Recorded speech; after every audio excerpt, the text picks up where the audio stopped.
Welcome. Today, we're exploring the amazing world of animals. Let's discover some incredible creatures together. Don't forget to subscribe for more fascinating content. Here are the types of animals with simple and short descriptions.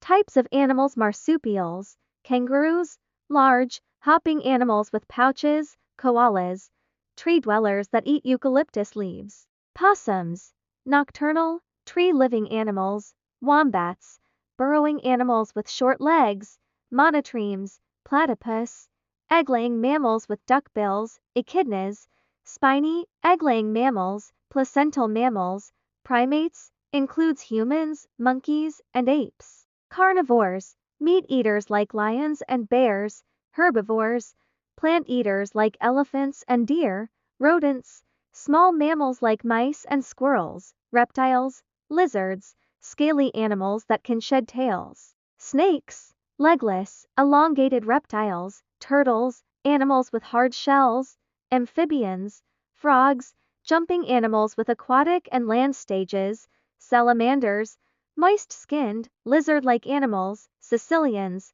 worm-like, burrowing amphibians, birds, raptors, predatory birds like eagles and owls, waterfowl, ducks, geese, and swans, songbirds, birds known for singing, fish, cartilaginous fish, sharks and rays with cartilage skeletons, bony fish, common fish like salmon and trout, jawless fish, eel-like fish without jaws, invertebrates, insects, butterflies, beetles, and ants, arachnids, spiders, scorpions, and ticks, mollusks, snails, clams, and octopuses. Thanks for watching. If you enjoyed these animal facts, like, comment, and subscribe for more. See you next time.